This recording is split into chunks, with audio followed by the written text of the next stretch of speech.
All right. Hello, everyone. Let me minimize that window. One moment.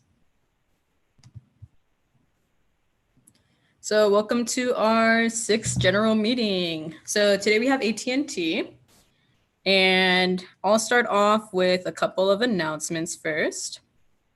So some upcoming events. Tomorrow we have a Rowdy Creators general meeting.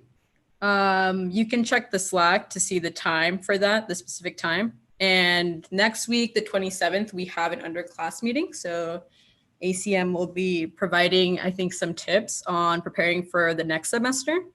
And then we also have an ACM virtual social on the 29th. And then our last ACM-W meeting will actually be next week. So a week from today at the same time, and Cisco will be presenting. And some other events going on. The Women Impact Tech virtual event is happening June 8th through 12th. There's a lot of different workshops and panels, and I think even some networking going on during the event. So it spans 4 days.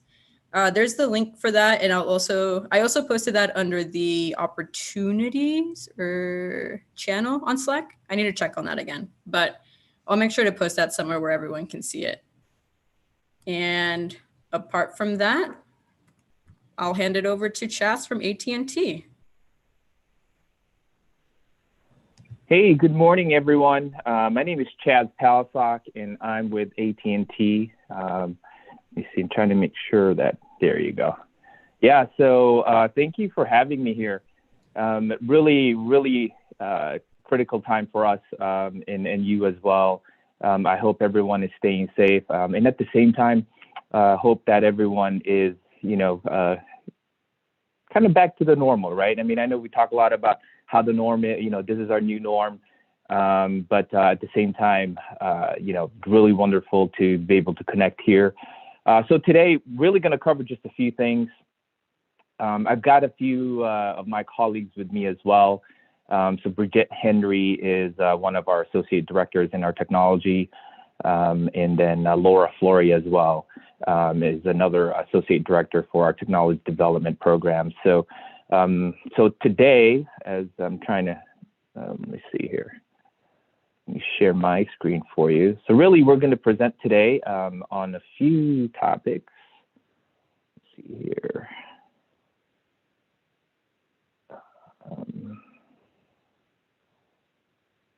Everybody see my screen? All right, awesome. Yes. So today, really, the topic is going to be about making the most of summer 2020. As I mentioned, we've already kind of, where this is our new norm, where everything really has gone virtual. So for today, going to cover a few things. Really, my goal for you is for you to learn what AT&T's COVID-19 response has been. Also provide you some insights of what some of the common missions are within AT&T, and staying engaged as you transition from the end of the school year to your potential internship, or if you're looking for an internship. And also towards the end, I'll give Bridget and Laura an opportunity to kind of give you a little bit of some career tips, things that we're looking for in our technology development program, and then how they manage a remote team of software of engineers. And some of those engineers are software developers, some of them are network engineers, and then some are technical business managers. So very, very happy to have them here and really share their experience as well. So let's start off first really with the network insight. So as you see here, I mean, it's not just about numbers. So if you look at on the left, when we first started back in, or at least in February, we saw about 22% increase of what network traffic is. So as we progress on to where we are today, and as you can see, as of April 21st, there's definitely been a lot of increase as far as network capabilities within AT&T. Traffic, wireless traffic is definitely up.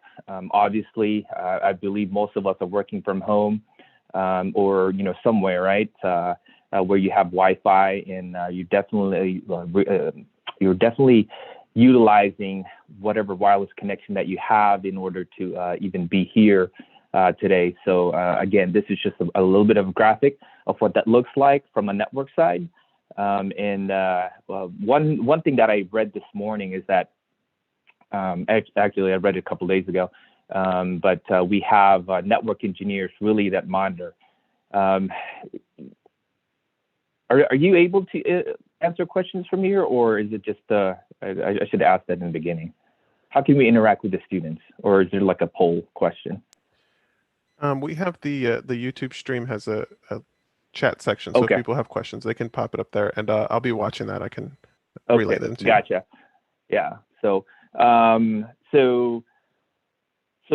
even before the whole COVID thing happened, right? Again, I'm kind of going back a little bit here, right? So the core network traffic, there's about 22% increase. So my question is, for our network engineers out there, or even just anyone that's that pays attention, what do you think is the most peak time? Which times are where we experience the most traffic in the network?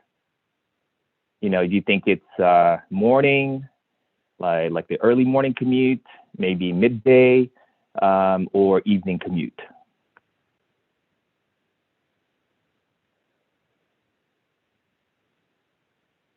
So any responses? I'll give you a moment or two to respond there. Yeah, nothing so far from chat. I know personally it seems like it's the evening. Oh, here somebody in chat says evening. I think like 8 o'clock. I've heard. Yeah. I mean, it's kind of all over the place, right? So my point is that our network engineers typically, when they look at, so we've got a global technology operations center. We've actually got several of those, and we have one up here in Irving. So in Irving, Texas. So our network engineers, when they're looking at traffic, those are the specific peak times that they look at. So again, you got your morning commute, a little bit of midday commute, and then your evening commute, right? But what's happened though is that we've kind of shifted to where everything pretty much has to be monitored. So we have teams that are out there as they monitor the outages. They're proactive. They know that peak time now is pretty much all day. A lot of it is because VPN, that connectivity, people need to stay connected. Even a session like this, right? It's we're monitoring that simply because we're trying to get ahead of any type of troubleshooting. We've got engineers out there kind of working and making sure that the network is performing up to its capability. So as far as additional response, really we've got about there's about 3 things I want to talk about. One of them is this IoT robot that's out there, a partnership that we have with FirstNet. FirstNet is a first responder network that we have, and some of the initiatives that we're doing with educators as well. So when I was doing this research, so Xenix, Mobile Xenix, anybody ever heard of that company? No? Okay. So when I looked at the company itself, it's actually a San Antonio-based company. And what it is that it is it's basically, if you can see the graphic, it's a germ zapping robot. What it does is that for healthcare providers, and there's even a retail solution now for major grocers, grocery chains. What happens is that this, right now in the healthcare industry, part of the standard operating procedures is that you want to make sure that you've got cleanliness in the rooms, right? So typically, when you go and clean a room, there's the linen, wiping down surfaces, and the things of that nature. So what this does is that after a maintenance crew or that healthcare team, after they clear out a room, they deploy one of these robots, and then this robot basically performs this environmental disinfection. Basically, any airborne diseases out there, like MRSA or SARS, all that. It can kill it, or it can zap those germs, using these high intense UV pulse rates. It does have some real-time diagnostics, and also you can maintain that. And there's definitely software, you can upgrade the software as well. And again, if you don't know this, and again, I didn't know this as well, so it is a company that we've been able to partner with using some of our technologies. So basically shared technologies for us to be able to help sanitize, some of the hospitals. And again, in the near future, some of the retail spaces out there as well.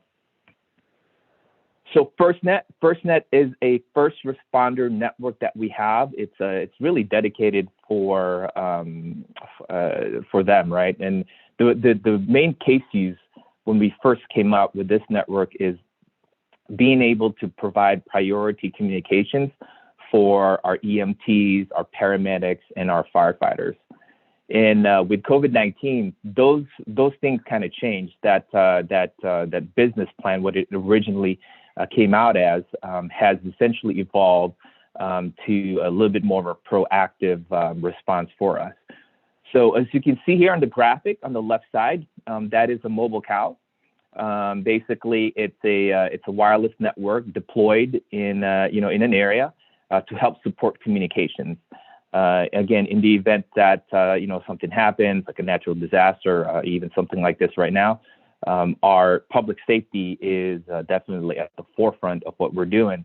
And these mobile networks that are out there, again, prioritize the communications between between departments like the Department of Homeland Security, FEMA, here in Texas, the Department of Public Safety.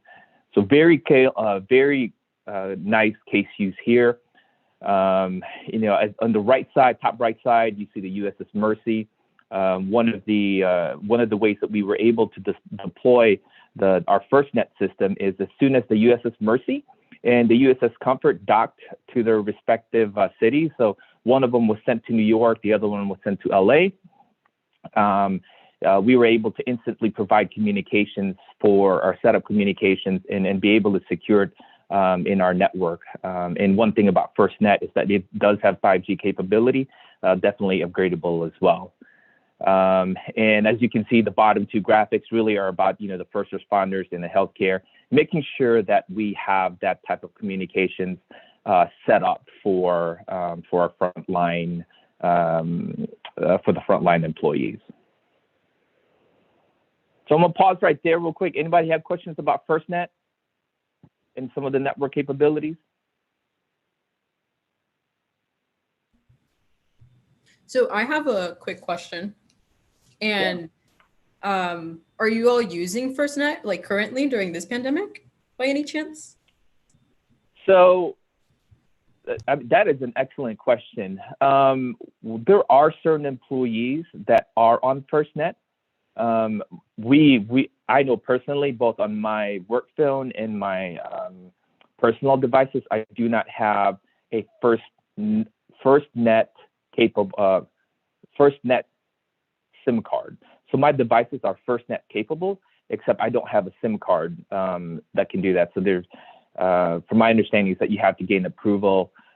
Because I'm more in a support role, I do not have that. But again, our engineers, our field representatives that are out there supporting, FirstNet, they definitely have that.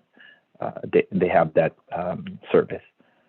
And it's actually, so another case use that we were able to do down in San Antonio, we do have an emergency operations center. So you may have actually already seen one of these trucks, or probably several of those. Nationwide, we have 72 of these trucks that we roll out. We also have three drones, and then one that's called an aerostat. Basically, it's a mini blimp that we raise up to probably about 200 feet up in the air. And it's able to provide wireless coverage within a specific area. And also in San Antonio, I think there was a festival last year. It was the Fusion Center. So I don't know if you've ever heard of that. the San Antonio Police, Fire Department, and EMTs, paramedics. They were able to use that to help with some of the congestion that happens, right? So whenever you have I'd say over 1,000 people, maybe 10,000 people in one setting, that the wireless network does get bogged down. But with these satellites or with these mobile cell phones on wheels, we're able to provide the first responders with that connection right away, so they can help again with that public safety. So again, very cool case use for us that really has evolved to what it is today, and definitely more plans for that. And to be honest, I know we're going to need some future engineers to be able to help with this network as well. Up next really is just what we do as far as keeping educators and families connected. So AT&T has set $10 million, a $10 million fund for distance learning and family connections. Again, this is to give the parents and teachers really the tools to be able to do some of the home learning that we have. Right now, out of the $10 million fund, 1.2 has been allocated to small businesses that are focused on distance learning. And the small businesses are female-based, or female-owned, or minority-led organizations. And again, and we really focus the underserved communities for this specific effort. So again, for us, very, very, it's a way for us to be able to connect. I mean, I know some of us usually, within that K through 12 space, it's very hard to access the internet. Some of you may be first generation, college students, and you probably know what that pain was, growing up, not being able to access computers, and really just even accessing the internet. But again, this fund is dedicated to help in that cause. So any questions about this program? Not seeing anything come in from the stream at this time. Okay, awesome. Thank you, Christopher. So again, just going to highlight what those common missions were. You already know about the partnerships that that I shared. Some through Brain Core, others through that mobile Xenix. Obviously, the network traffic has increased a lot over the last 60 days or so, and that support. Also, we're focusing a lot on our frontline employees, their health and wellness, even ours and yours as well, right? We want to make sure that you guys come top of mind when that happens. I'll share another story. This morning, as I was preparing for this, it was that Monday. If you all recall, it was back in March, early March. There was there's a little bit of a scare, right? Because we somehow, some way, someone that got affected with the COVID-19 went out to the public, and that happened on a Sunday, right? So that Monday morning, I flew down to San Antonio from Dallas, and while I was sitting on the plane, I received the communication and saying, "Hey, that we can't travel." So I'm sitting in a plane, about to take off, on the way to San Antonio, and you're telling me that I can't travel. So anyway, lo and behold, I land, and not knowing what happened the day before, and one of the first things that I saw in the news while I was down there was obviously the news that I just mentioned. So for me, it was a little scary, but at the same time, I was able to connect with Anna as well, and the rest of the ACM team, and I think at the time we were talking. You guys were talking about the Rowdy hacks, right? The hackathon that just happened. But anyway, so my story, right? Getting to San Antonio, I land. I'm told I gotta go back. I'm like, you know what? I can't do it. I just can't because one, there was a couple other events there that I needed to attend. And then number two, the fact that, I'm already here, right? I can't just stop that travel. So for me, again, very, very, more of that personal story, but know that, we still want to stay connected. And if it's virtually like this, definitely something that, we want to continue. So with that, I'm going to quickly, kind of shift here and really talk about what engagement looks like for you, right?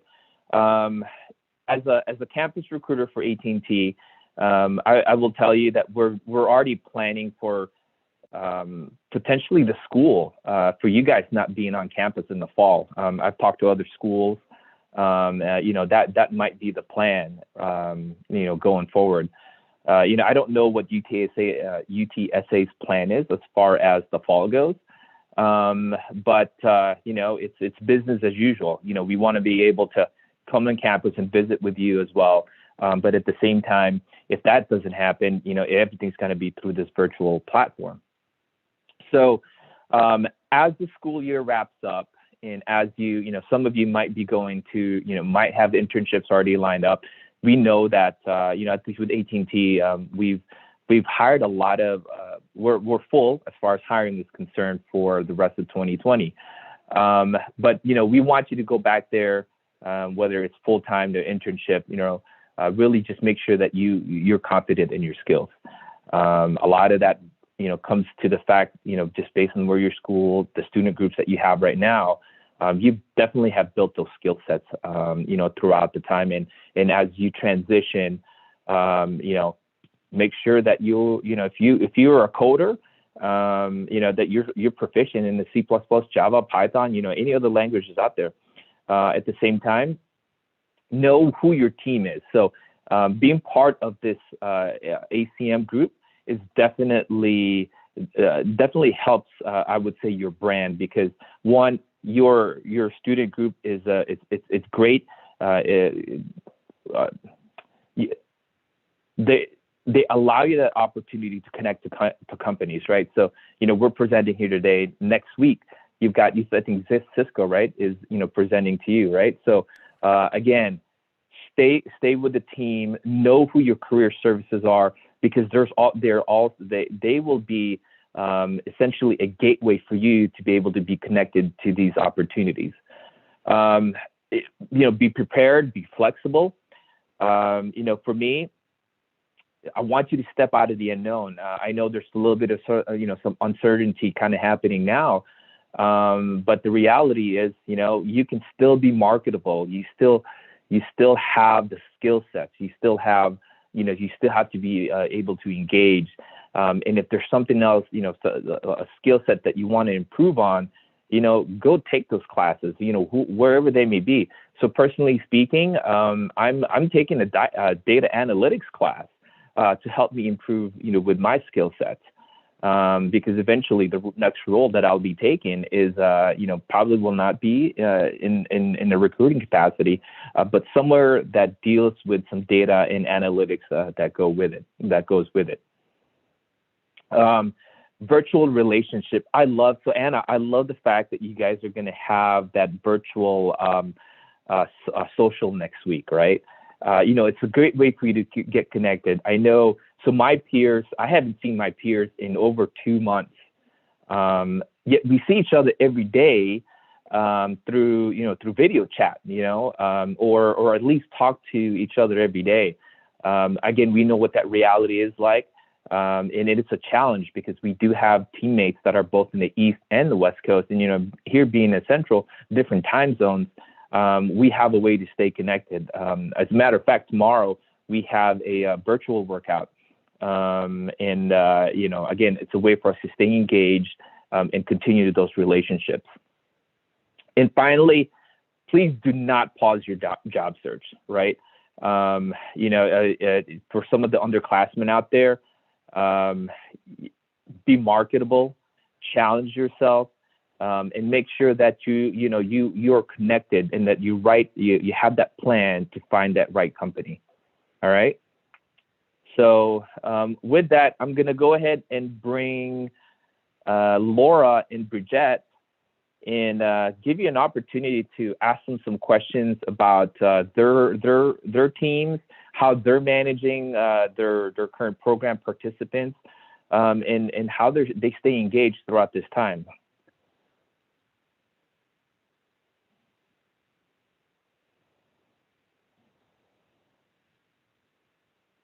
We'll give them a few minutes to unmute themselves here.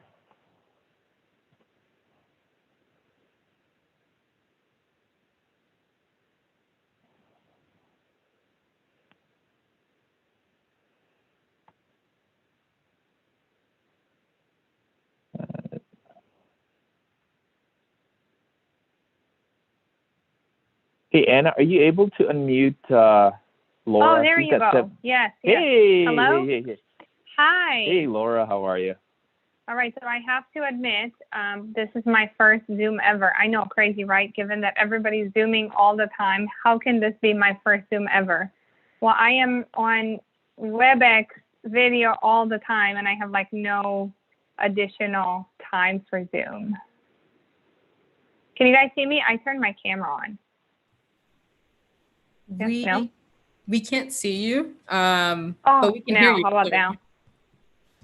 All right, there you go. Better? Awesome. Awesome. All right, so Chad, hit me up again. What was the question? I was trying to unmute and put the headset in, all of that when you were asking. Now I see your lips moving, but I can't hear you. I muted myself on the phone, so sorry. 2 ways to mute yourself, Anyway, yeah, talk about, if you can kind of talk about your career, your role and responsibilities with AT&T, and what are you doing to help engage your current program participants? And I think in the near future you'll be bringing in some interns as well. How's that planning going? Yes.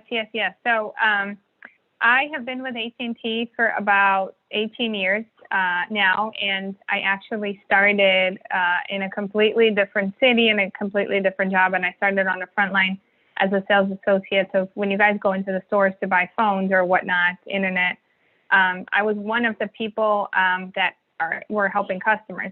And what's interesting is I actually started that job solely because I knew AT&T had really good benefits and I needed help paying for my degree.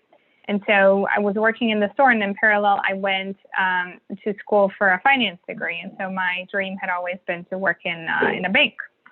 And by the way, here I am 18 years later, not in a bank. So, I started this job, and then about 5 years later finished with a degree. And then I really saw that there's more opportunity to stay where I was and try to grow my career than to start entry level in the financial sector, which is what I was looking at. And so I just started moving up into like an assistant store manager, then a store manager, and then an area manager, which meant I just had responsibility over 5 or 6 stores in a geographic area. And then, I sort of figured, okay, I have this down, I know how to do this. I have to really expand and build on my skills. And so I started moving laterally into operational roles, right? So I understand the behind the scenes, what has to happen for us to have all these products to sell here. And so I moved into one of those roles, and then I pivoted really weirdly for me because I had never, ever thought I'd be in this position, but I moved from that role into a tech role. And my job was to help with requirements and to ensure that our teams that are developing product services, working on the sales tools for our frontline have the right requirements, and that we're helping with user testing and things like that. And I really like that. I really like technology and like changing things and making things happen and bringing new tools to people. And from there, I sort of pivoted into a project management role, still in the tech world, where I was helping with like the financials, making sure budgets are on track for tech projects and things like that. And then about 2 years ago, I joined the technology development program as one of the leads responsible for anything from hiring to mentoring the program through the first 2 years of their career at AT&T. So I guess that's a long way of saying that I had never thought that I'd be in this situation. I'm just grateful that I was very open to change and to looking at things that I did not initially maybe plan for or thought I would do. And I'd also say, I know you guys are looking at making career choices soon. You know, I didn't have to move from company to company, right? I was able to stay with one company, and the benefit of that is you add to your benefits, right? And you also add connections. So for example, Chaz and I worked together many, many years ago in a different job in Chicago. And so you make these connections, and then you can sort of help each other down the road and a network. And I did all of that while still staying at AT&T. Didn't have to switch companies at all. So that's a little bit about myself. And then I will actually talk a little bit about what we're doing here in the virtual, and I'll let Bridget probably talk about the interns because that's her thing. And we just actually got off the phone where we were brainstorming how do we really make this an amazing experience for our interns this summer when it's virtual. So I'll let her talk about that piece. But I mean, right, it is a challenge. So we went from everybody being in the office, either in Dallas or Plano, and the ability, if I had an issue, to just walk up to someone and ask them real quick, or if I had an idea or something, or if somebody needed help with setting up an environment, or somebody needed somebody to look at their code because they've already looked at it for 3 hours and they just can't see what's wrong, to just walk up to someone and get that help. So we went from that to mostly, if you want to talk to someone, you may have to schedule something.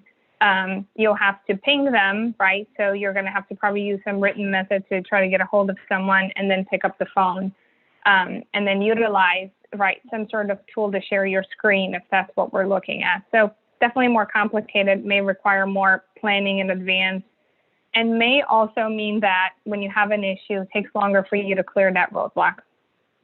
So I think the first 2 or 3 weeks, we all sort of saw that we're adjusting, right? It's taking longer. You got to do things different. Everybody was sort of in this transition mode. But I think that now we're all getting used to it, and we're all finding ways to still be very productive and get things done, although we're not in the same place. So I think like we're getting used to it.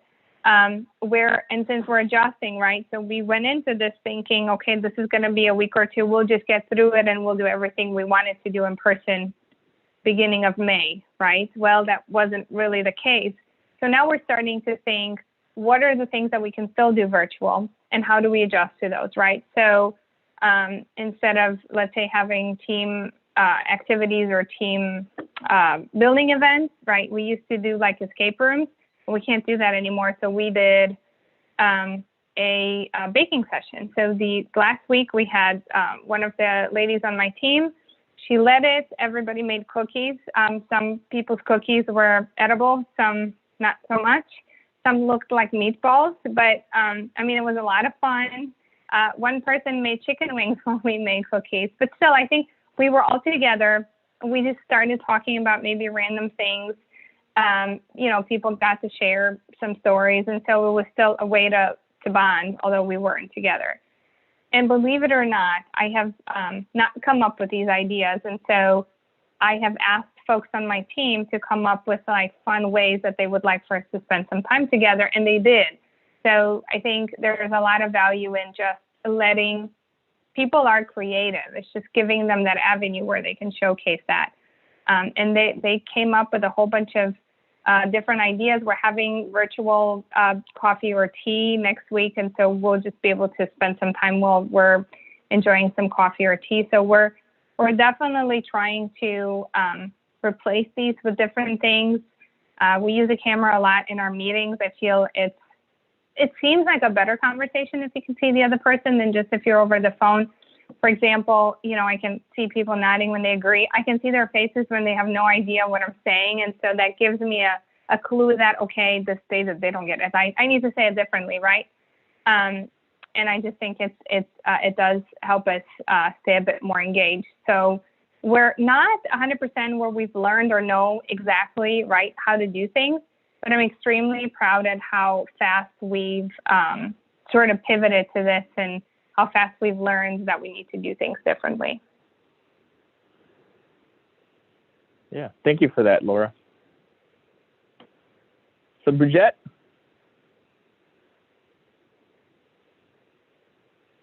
Okay, so I'm off mute now. So hey there, Chaz and everyone. This is Bridget Henry. I'm also an Associate Director of Technology with AT&T. My career, just a little background about myself, started off very much like Laura's. I think it's really funny. I thought that I would be a psychologist. And that is everything I had every intention of being when I grew up. And I was going to go to school and I was going to be a psychologist and all these great things. And I ended up going the route of having a family. And so that made me shift the way that I was doing things. So I started off going to school, much for that. But then ended up taking a job at AT&T, believe it or not, answering the phone and saying, thank you for calling AT&T. How can I help you? So I was a billing specialist. And I was doing it for the insurance because I had children and we needed insurance. And I was going to work this job, go to school, and then I was going to graduate and go to work in my choice of careers, much like Laura. And ended up realizing that by the time I ended up becoming a trainer, then I became a course administrator. I got, promoted. A course administrator was a management job. I got promoted. Then I started just like doing different things and quickly realized that I could use a lot of the skills that psychologists use and a lot of the things that make you a great psychologist working as a supervisor, working for AT&T. And so I stayed and I ended up becoming a field service manager, working right on the customer front line, actually, with our business customers, installing PBX systems, key systems and things like that. I project managed it, and I had a team of, it varied from between 10 to 12 to 30 technicians at any different time that would be going to customer sites and working on it. And then I left the field and became a outage manager when the UVerse product was introduced. And I really loved the UVerse IPTV product. And so it was really a great opportunity to kind of get involved in the network operations center and do all the things that it takes to keep our network up and working for our customers and our clients. And I did that for a little while, and then I went to becoming a handling methods and procedures and actually writing the protocols and the policies that our people in the field follow. And I was doing that right up until I came back over into the world of supervising and started supervising people for the technology development program. I actually started with the technology development program about 2 years ago, just like Laura. So I think that you can see that this is a very common theme and a very common story for a lot of us at AT&T. We all come for a different reason. And a lot of times we all say, I'm just going to be here for a year or 2 years. Well, I just celebrated 20 plus years with AT&T last month. So yeah, I'm still here and I still love what I do. So I still have every intention of doing it. And the biggest thing that I have learned or had the opportunity to demonstrate is a flexibility and to kind of roll with the punches, so to speak. So if you like a fast-paced environment that challenges you and that keeps you moving forward, I think technology, you can't go wrong with it because it's constantly changing, morphing and evolving, and it forces us to do the same thing. So as far as our virtual internship this summer, yeah, I look at it as a challenge. It's very exciting. It's very kind of scary a little bit because one of the things that we do really great for our interns is try to give you an opportunity to see just a real brief 10, 12-week experience and kind of engulf you in the AT&T experience so that you can kind of really make a decision on whether or not this is the culture, community, and environment, and the types of things that you want to do. So now we've got to see how do we get those same experiences and methods across virtually. So that's our challenge. And of course, AT&T, we're all about your world delivered and bringing all the technology to you wherever you are. So now we have to do the same thing. We kind of have to put our money where our mouths are this summer. So I'm very much excited. We've got a lot of engaging a lot of our TDP participants to assist. We have a design thinking workshop or a design workshop going on to come up with new and different ways to engage over the summer. We have actual just different kind of immersion days where we're going to bring just like some really cool workshops and things into this experience virtually. Yes, you won't get to touch it and you won't be in the same room with people, but we would still give them an opportunity to kind of see a day in the life of. We have one-on-one peer mentoring kind of set up with a lot of our current and existing program participants are going to be paired up with other interns that might be from the same college that they're from, or they're from the same city or something that they're from. So they have a common touch point, so that each of our interns will have one person that they can go to and ask all of those questions that sometimes you may not want to ask your supervisor. We know how that is. And so we are actually pairing them up and giving them somebody that they can do that with. We're also going to be sending the equipment to home. We're going to have some opportunities for some of our interns to get involved with 3D printing and helping during this pandemic by 3D printing some of the personal protection equipment for our first responders out there, and just a lot of different things. I'm really, really excited.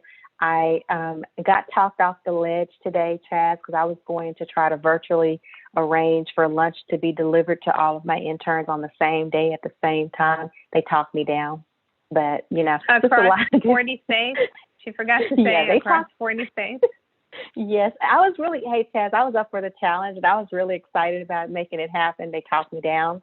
So we're just brainstorming and doing a lot of things. Yeah, I mean, it's definitely a good, definitely going to be a challenge, right? Just because, we live in a virtual reality world at the moment. But we still want to make sure that, the connections are meaningful, even for internships, even for those, the students that are going on to the full-time roles, whichever company that you go with, they're going to be faced with the same challenge.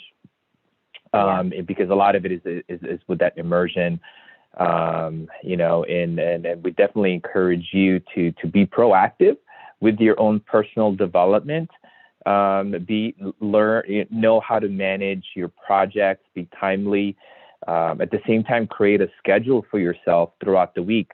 When we first started, I will tell you that when we first started, it was easy for me to just stay in, shorts and a t-shirt, but then that wasn't my routine before, right? So I was like, you know what? I got to get back into a daily routine. So brushing my hair. Well, I don't have a lot of hair at the moment, but doing that, doing the grooming, getting dressed, doing what I did before, minus putting on the shoes. I made sure that was it was intentional, that it was part of my routine again, and still be able to do all the activities. So it's going to be a challenge, but again, we want you to, we definitely encourage you to do what you can, do your best, and it's all about your experience as well. So I am curious, does anyone listening in have any questions? I mean, I know we've kind of given you a rundown and threw a lot of things out, but we're really happy to answer any questions that you have also.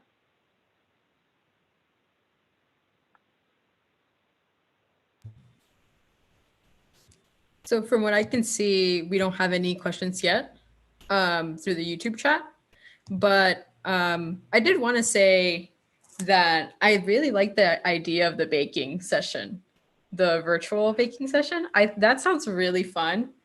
And I think, and I'll give a little bit of some background from an internship experience that I had before, where it was kind of funny because I was in the DFW area, but my team was actually in New York. So my internship experience was actually remote from the office. And I wasn't expecting that at first. So it really caught me off guard. And what I learned from that experience was that I really appreciated when they would get on camera, right? And they would talk and I could see their faces. It really made me feel like I was part of the team. And if they didn't want to get on camera, I would think, okay, like, all right. I don't know. I felt like I really wanted to integrate myself to the program. And so I think, if anything, I would I would suppose that maybe those students would also appreciate seeing those faces, right? Their teammates' faces and the people that they work with. So I think that's great. One of the other really cool things we have going on, well, I think it's cool.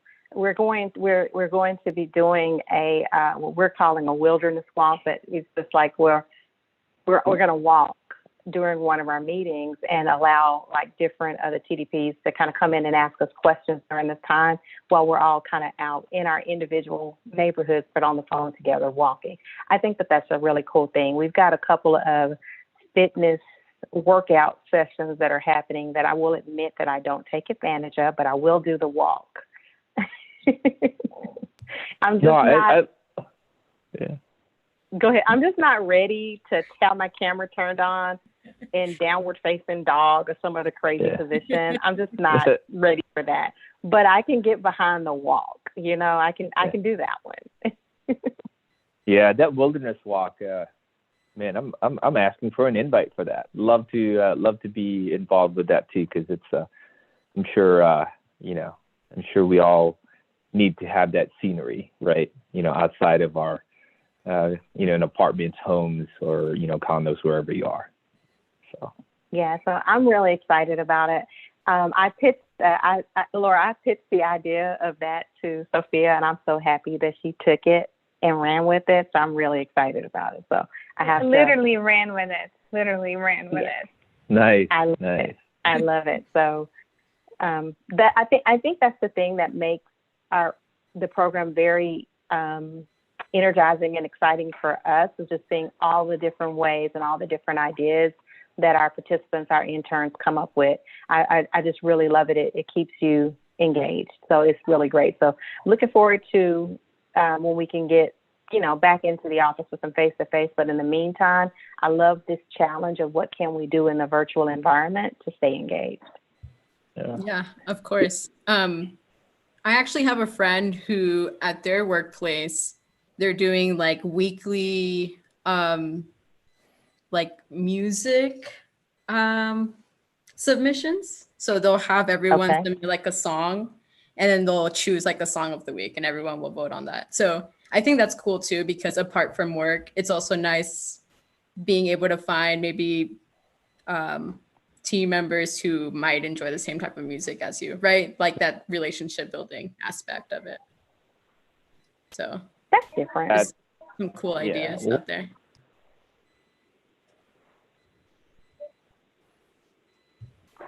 So Chaz, you gave me some homework before the call. You said be prepared to talk about how to be successful. Can I share my thoughts for a few minutes since I did my homework and prepared? Yeah. So so I know you guys are probably getting ready to interview. And so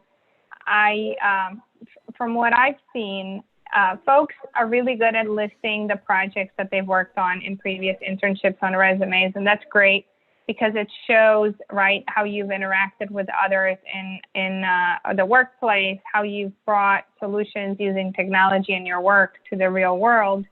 And we usually spend quite some time in the interview process talking about, well, tell me more about what you did on this project. And so here's a few things that you can maybe use when you prepare for that. I think it's important to be able to describe very clear what the business problem was that you were solving.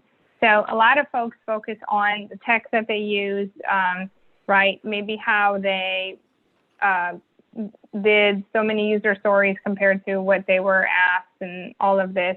But I think it's important to take it back and translate it into business terms, right? So as a technologist, still, how do you understand what the business problem was? And how do you understand how your solution in turn helped either the end customer or helped the business because they now had a new tool that they can help customers, or what did we maybe save money? And so I think as you're preparing for an interview, I would spend some time talk to someone that has no idea what this project was, and talk to them explaining, this is what the problem was that I was trying to solve. This is the solution. This is my role on the team, right? So the team did X and I specifically did Y. So this is what I did on this team to be able to help them accomplish their goal. And this is what the result was. And sometimes during internships, you're not able to maybe see it fully through because you've left, right? And so then just clearly articulate, well, we brought it to this stage, right? So I've helped in this little part of it. And then what happened to it afterwards? So what did you tell them as you were leaving? I'm delivering this, and you can take this, and these are the next steps that can be done with maybe the little prototype that I developed. So I just recommend folks practicing talking about their projects in business terms. And can I add something to that also for the interview? One of the things that stands out to me when I'm interviewing someone is take the time, take just a few minutes to look at common events related to the company that you are applying for. Have a sense of the company. Even if you can't dive deep and know exactly what they do, at least have a general idea. I can't tell you how disappointing it is sometimes when I ask people, what research, whatever have you done, and what do you know? And they go, well, and I laugh a little because you should at least know that we do wireless phones. If you don't know anything else, but I'm saying have an answer ready for that. No matter who the company is, no matter what they do, they will appreciate it. And every publicly traded company has information out there because they have to give information to their stockholders. So just take 5 minutes or so before your interview at some point to Google that company and see what comes up and have just something about it ready. So it makes it look like you're not just interviewing just to be interviewing. You've given some real thought to where you would fit into that company. That's awesome. Those are definitely some great advice. So, Anna, it's 1:55. I don't know if there's any other questions out there, but, I think for the most part, I think just want to hand it off to you. So we do have one question from Lisette, and she asked, are we more likely to receive technical questions in an interview for an internship? Yes. Absolutely. Especially if you're interviewing for a technology type position, if you're a software dev, you may not only receive technical questions, but you may also be asked to demonstrate your coding capabilities during the interview. So be prepared for that. If you are a data analyst, you may receive like a homework assignment prior to an interview being set so that they can see an example of your work and like what you can do. From an internship perspective, they won't necessarily expect you to be an expert, but they do want to see that you have a capacity to learn and that you have a basic foundation of knowledge in whatever you're applying for. So you should definitely expect to receive technical questions during the interview. And Laura, I'll let you add to that if you like. Yeah, so I think you will receive technical questions. You should probably be ready for the interview with some sort of editor of your choice, something you're comfortable with that you can share. And you should probably, normally interviewers, or what we do is we ask, what language are you more comfortable with? So you don't necessarily obviously have to know all the languages, but have an IDE ready and be ready to showcase your work. Very important as you're showcasing your tech skills is to talk through what you're doing. So many times we want to understand how you think. You may have forgotten something, write something, or a specific how to write something or whatnot, but it's important for us to understand how do you think and how do you debug. If something doesn't work, how do you go about thinking of where did you make the mistake? And at many points in time, you wrote it, it's working, we're going to ask you to change something so that we can see how do you approach something that's already written, right? So how do you maybe make a change to something that you already wrote? So it's important to communicate as you're making these changes or thinking through so that we can see what's the method that you go about solutioning a problem. Yeah, and one thing to add to that is that in a technical interview, you'll definitely have at least 2 or 3 other people in there. And we'll let you know that in advance because one may be the main, one of the managers may be the one asking most of the questions. The other 2 would be technical experts as well. And that's where they come in and, ask you how to debug. Because again, overall, we definitely want to do an assessment of what your technical skills are and capabilities. And those are even done, on a video platform just like this. So we, as a company, we use WebEx. And again, it has an ability for you to do the scripting and editing, just like Laura said. So just be just be mindful that it could be that a multiple panel interview, and at the same time, definitely highlight all your technical skills and be able to talk to what you're doing. So awesome question, Lisette. Thank you for asking. So that's great advice. I really appreciate all that advice. I'm sure they all do too. And then we have one last question. And this is Tiffany just asking if there's a formal training program for interns and especially for transitioning online. So she came in a little bit late, but they did go over that. And if you all could just reiterate that, maybe in short response. A formal training program for, like a specific training to a specific type of skill.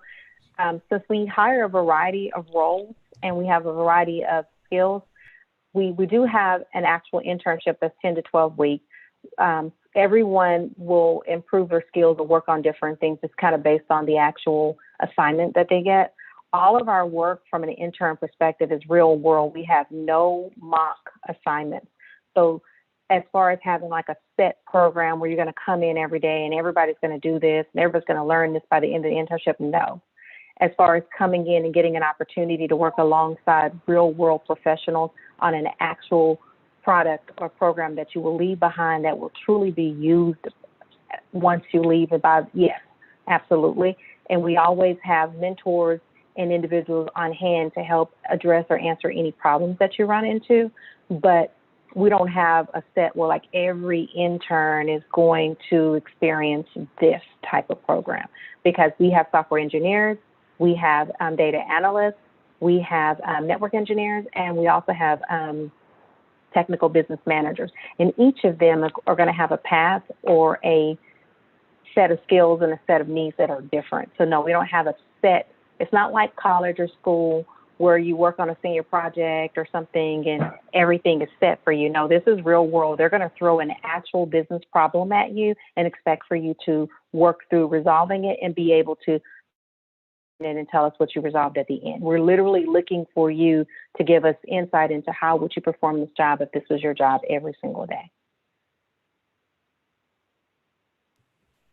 Awesome. Great Thanks advice. so much for answering, Bridget. You're welcome. And I think those are all the questions we have for today. Awesome. And we did it just on time, 2 p.m. Right. Hey, thank you. And again, if there's any students that would like to connect, please find me on LinkedIn. Anna, you have my contact information. So if you want to share my information, please go ahead and do that. And to my peers, thank you for joining us. And to ACM and the rest of the students out there, thank you for joining us. And look forward to seeing you and interacting with you in the near future. Awesome. Thank Thanks you so guys much, for inviting everyone. Thank Bye, you. guys. And that Have a concludes good day, the y'all. meeting. Good luck. Thank you. Have a good day.